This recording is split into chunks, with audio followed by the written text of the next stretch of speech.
Okay, Chapter 5, Rome and the Rise of Christianity. We study this chapter for several weeks, and there's a reason for that.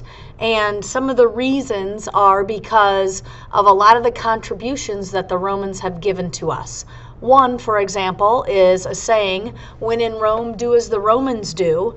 And of course, in Roman times, it meant when you were in the city of Rome or in the Roman Empire, you needed to act and follow the laws and do as the Romans did.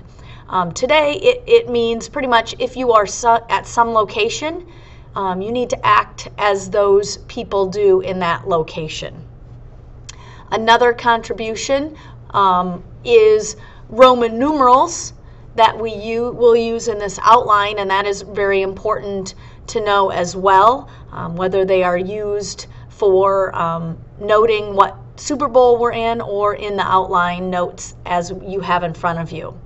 But the real reason that we study Rome for this amount of time is because Rome became the largest and most powerful empire in the world up to this point in time. And because of that, its contributions, its influence was obviously crossing 3 continents, and so it was very important. So starting on page 3, we are going to take our notes for section 1. The first thing that we're going to talk about is the geography. Italy, of course, where you know, since we just studied Europe, is in the same location in ancient Roman times, but you can use the map on page 150 to understand what Italy looked like in this time period. The Italian peninsula is what makes up most of Italy, and it runs 750 miles from north to south, and it is about 120 miles east to west. Of course, it is the identifiable boot-shaped peninsula on the European continent.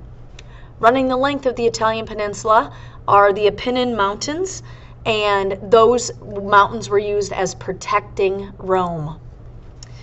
Rome had a lot of fertile plains and was able to sustain enough agriculture for all of the people that ended up being part of the Roman Empire. On the map on page 150, you can see that Italy, or the Italian peninsula, is kind of divided into 3 regions. You have Latium, which is where Rome is located and the surrounding areas. You have the Po River Valley, which is Etruria, it's north of Rome, and Campania, which is part of southern Italy or south of Rome. All right, why did the geography help Rome to become this large and powerful empire? Well, unlike Greece, they both have mountains, but unlike Greece, the mountains were something that divided the city-states and isolated them. In Rome, the Apennine Mountains were less rugged, and so they protected the city of Rome itself, but yet it didn't isolate the Italian peninsula. Also, unlike Greece, dealing with the farmland. Greece had very little farmland, and so, of course, it had to do a lot of importing of the food. Rome had lots of farmland and could support the large population. I think at its height, it was about 50 million people, and so, of course, you needed lots of farmland to support that large population. The city of Rome itself was located, or is still located, 18 miles inland off of the Mediterranean Sea, which made it really a safe place from any attacks from pirates. It was also located on the Tiber River, which gave it a route to the Mediterranean Sea for trading and also for protection. It was also easily defended because it was on 7 hills, and the 7 hills obviously gave Rome that location that was easily to defend.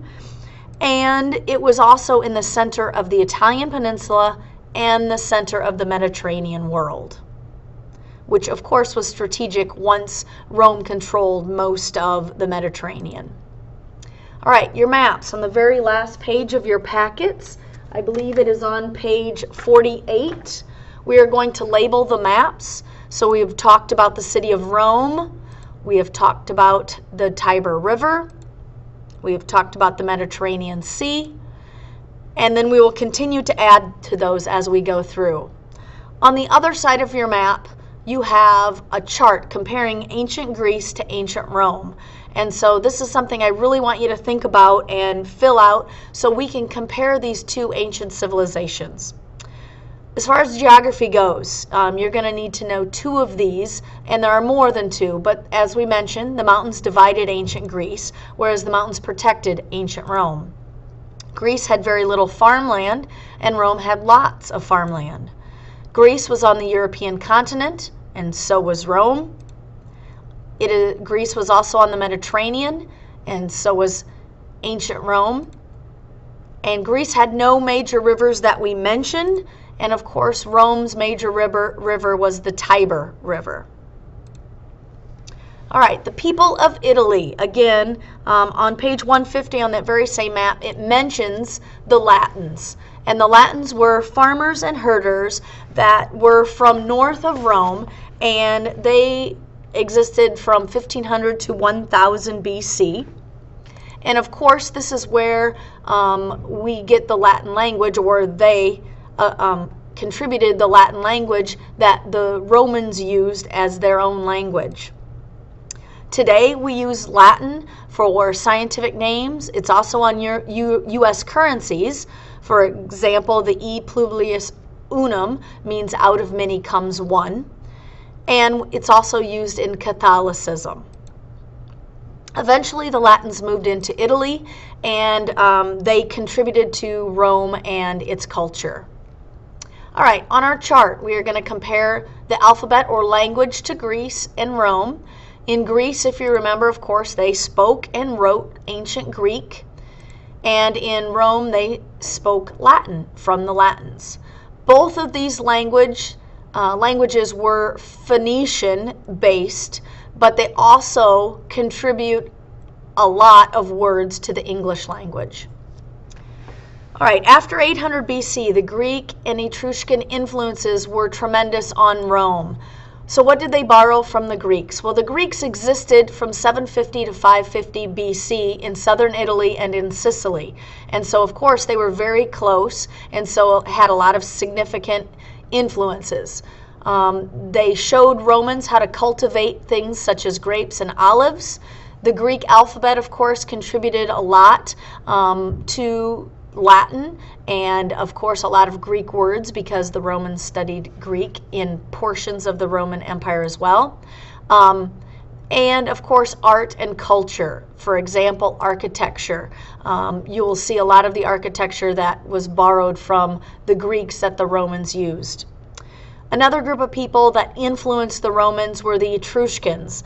And these are the people that existed after 650 BC, and they lived north of Rome, and they kind of came in and took over Rome, and they controlled Rome for about 100 years. And so they turned Rome from a small little village into a major city.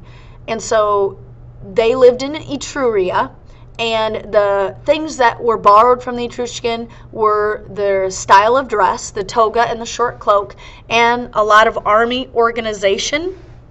Also, the Etruscans taught the Romans how to build roads, which they were known for, did a lot with pottery, and also a sanitation system. All right, the Roman Republic. A republic is a government that does not have a king or a queen, and the citizens have a right to vote. The Roman Republic was established in 509 BC, and it's unlike a democracy because here only the wealthy could be elected to offices. All citizens had the right to vote, but they only could vote for wealthy people. Now, a republic, of course, is a vocabulary word, but it's also a contribution. And so the word republic is used in our Pledge of Allegiance, for example, or we identify governments as republics today. Rome was known for war and conquering many lands. Obviously, if they controlled the largest empire in the world at this point, they had to do this. And Rome was kind of surrounded by what they would call their enemies for the next 200 years. They fought those enemies in almost continuous warfare. So in 338, they defeated the Latins. The next 50 years, they basically started controlling most of all of the Italian peninsula. In 264, they defeated the Greeks and controlled all of Italy, since the Greeks controlled southern Italy and Sicily. At this point, they established the Roman Confederation, and this allowed some of those conquering peoples, especially the Latins, to become Roman citizens. If they were not allowed to become citizens, they were called allies, and these allies really truly felt like they were part of this republic and like they could become citizens at any time. They were typically free to run themselves, but their main purpose was to provide soldiers to the Roman army. All right, on our map, we already have labeled Rome, the Tiber River, the Mediterranean Sea, and now we're going to label Italy because Rome has now expanded from a city to the entire Italian peninsula. So why was Rome so successful? One of their reasons was because of their values as a sense of duty, courage, and discipline. A good example of that is about Cincinnatus. And Cincinnatus was basically, he was a farmer of Rome. And when Rome was under attack, he was named as a temporary dictator or ruler. And he did a great job to help Rome in their time of need, and really he told him that he would be a leader for 6 months, a dictator for 6 months, but after about 15 days he decided he just wanted to go back to his farm. So he stepped in when he was needed and then stepped down when he wasn't. And so that just shows a good example of their sense of duty, courage, and discipline. Another reason that the Romans were so successful is because of the fact that they were very good diplomats. They granted citizenship to people that they conquered. They allowed areas and regions to run and rule themselves.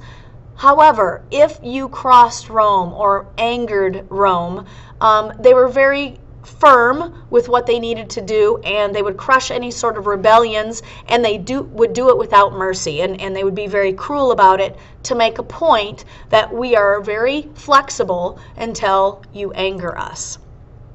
Another reason that Rome was so successful is because they excelled in military matters. They were accomplished and persistent soldiers. They never gave up. They would typically fight to the death. The generals were brilliant strategists, and because they were good at strategizing in war, they conquered many lands. They fortified towns, and this gave it protection. Specifically, they built walls. Almost all of their cities were constructed in the same manner, and each of them had a wall around it to protect it. They also built roads that we mentioned that the Etruscans kind of showed them how to do, and anytime they conquered new lands, they would build new roads to make sure that they could get there, and the troops could get there quickly and leave quickly in case of some enemy attacks. Romans were also practical. In other words, they addressed problems only when they came up, and they created some sort of a solution as they came up. Why worry about something unless it happened?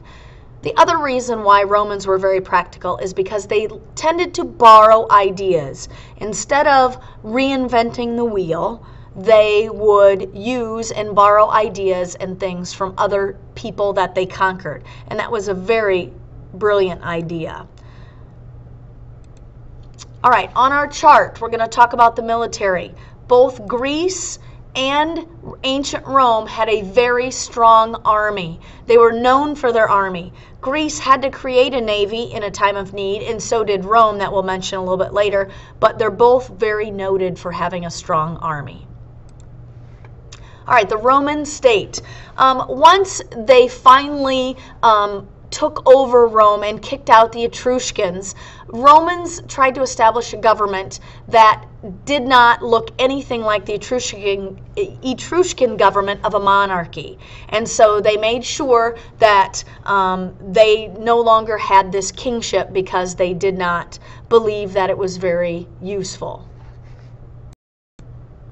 Okay, continuing with Chapter 5, Section 1, Part 2.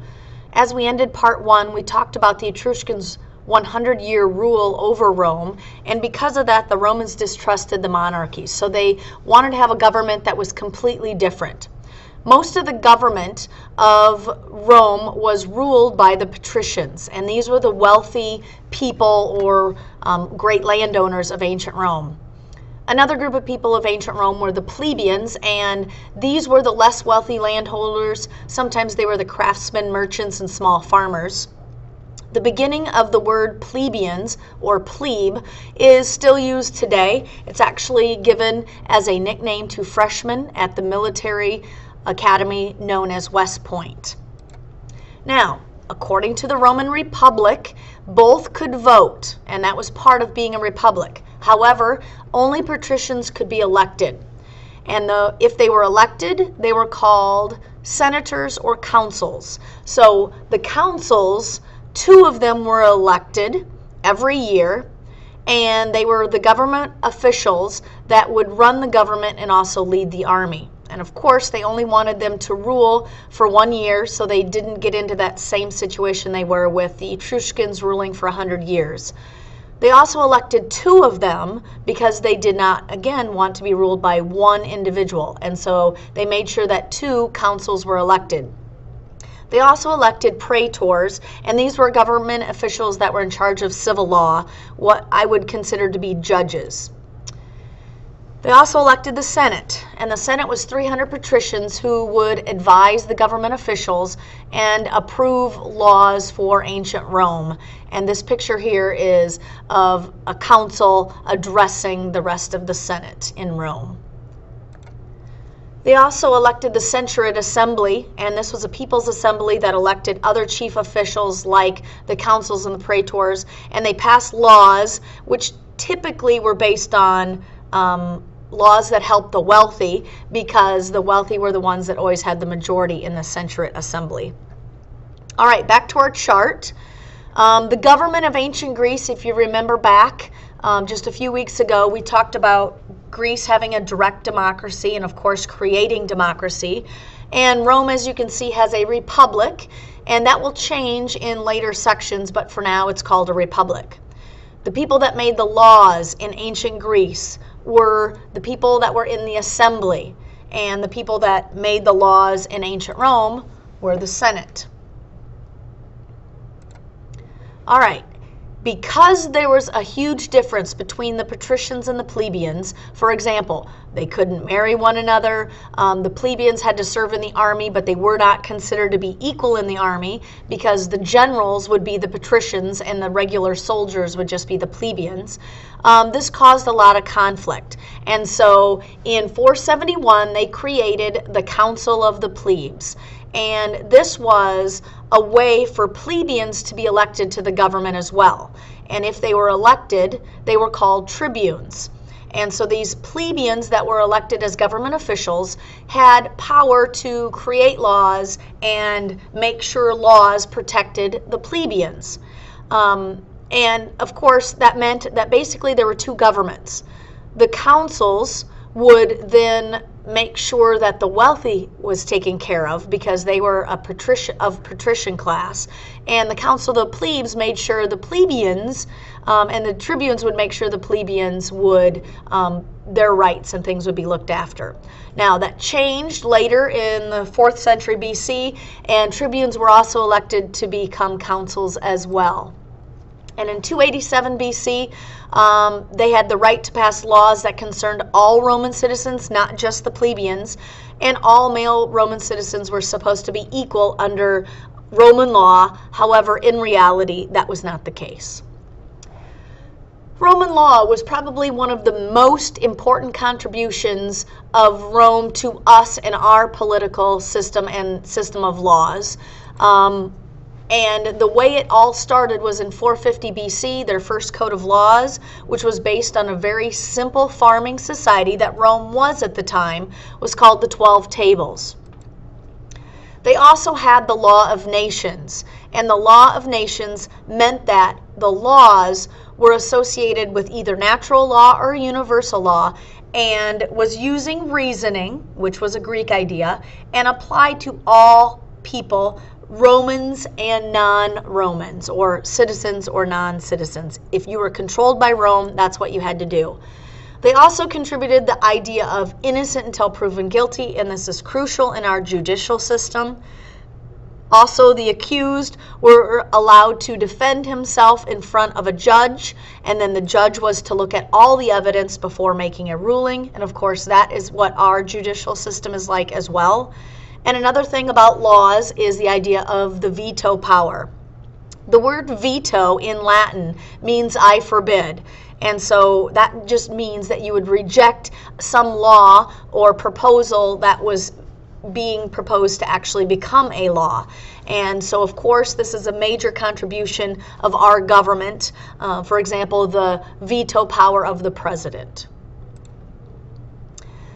The law took place in the Forum, and most Roman cities had a forum, but the Roman Forum is probably the most well-known, and this was a central location where the senators met to discuss and advise the councils, and this is what it looked like in its entirety in ancient Rome, and this is what it looks like, or what remains of it today in Rome. All right. Rome started conquering other parts of the Mediterranean world, and Carthage, which was a city located on the Mediterranean in northern Africa, which was settled by the Phoenicians, had a huge trading empire and controlled areas that were very close to Rome in the Italian peninsula. For example, Sicily, Sardinia, Corsica, parts of Spain, and then northern Africa.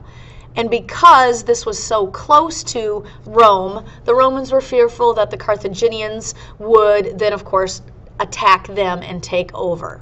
So they started the Punic Wars, and the Punic Wars are 3 wars that Rome fought Carthage and trying to maintain more land as well. In 264 BC, the First Punic War occurred, and the reason why it was called Punic War is because the Latin word for the Phoenicians who settled Carthage was punicus.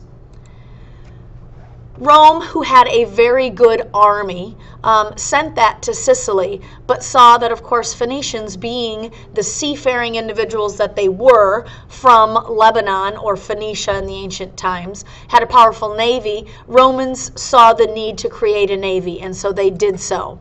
The Romans defeated the Phoenicians and claimed Sicily as their first Roman province. And a province is basically a territory outside of the mainland that you control. So as far as this, it would be outside of the Italian peninsula.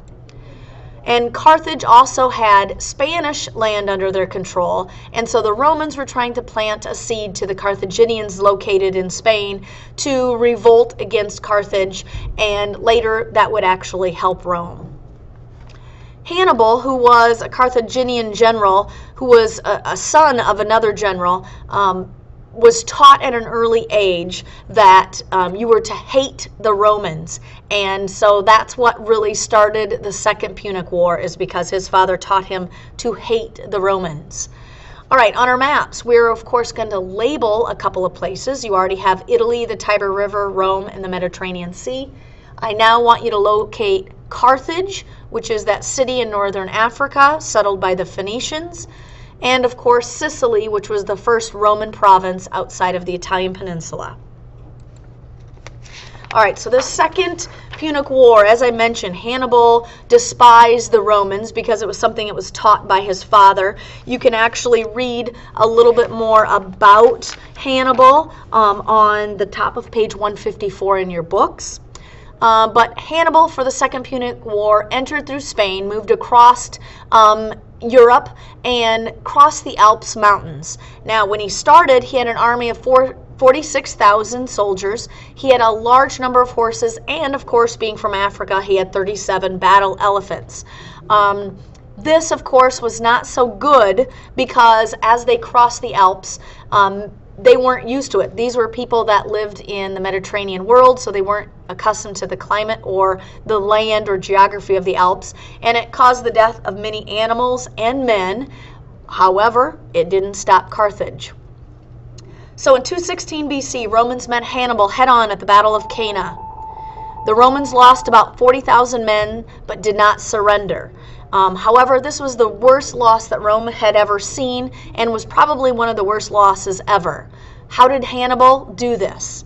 Well, first of all, they were fighting head on, and so Carthage and Hannibal decided that, you know what, we're going to look like we're going to retreat. So the Romans, of course, followed, looked like they were going to push them completely out of Italy. As they did that, of course, as they came in, all that did was allow for Carthage to basically surround them, and that's how they were defeated. All right, although Hannibal attacked the Romans and had the worst defeat ever, he lacked the strength to capture Rome. And so the Romans started to reconquer Italian cities, and by 206 BC pushed the Carthaginians out of Spain. Romans then decided to attack Hannibal in the city of Carthage, and that was called the Battle of Zama. And this is where the Romans crushed Hannibal's forces, and Spain became another Roman province.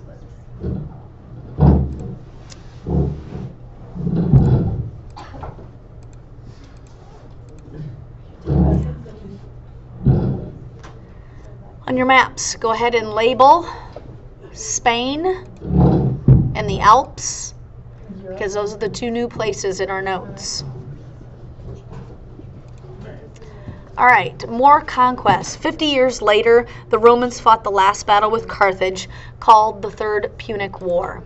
In 146 BC, Carthage was basically destroyed by the Romans. It was 10 days of burning, demolishing, sold people into slavery, and they poisoned the soil by pouring salt into it so nothing could grow there. And at this point, Carthage became another Roman province called Africa. And so Africa is a place you need to know, but it's also a contribution because today the entire continent is called Africa. Romans also fought Macedonia during this time, and in 148 defeated them, and Macedonia became a Roman province, and then a few years later Greece became a Roman province as well. The first Asian province occurred in 129 BC, and that was Pergamum in Asia Minor. And at this point, Romans controlled the entire Mediterranean world. All right, so knowing that Rome is acquiring provinces, we're going to compare political units. So in Greece, they had city-states, or it was called polis. And in Rome, of course, they have provinces. On our map, we're going to write down what Spain has, or what Rome has acquired. So they acquired Macedonia. 2 years later, they acquired Greece, and then they acquired their first Asian province of Pergamum. All right, let's quickly review. The people who expanded from Etruria. C, the Etruscans. A form of government without a king or a queen is E, republic. Great landowners, or the ruling class, are the upper class, are the patricians. A group of craftsmen, merchants, small farmers, are plebeians, A, and the Carthaginian general was B, Hannibal. Rome's first code of laws was called the 12 Tables, and it was a basic farming society, and that's kind of how the rules were established. The Roman Senate was a select group of A, patricians. 2 councils did all of the following except B, judge cases involving non-citizens. Romans excelled at all of the following except C, pure democracy, that was the Greeks, and Rome defeated then destroyed Carthage in D, the Punic Wars. All right, so now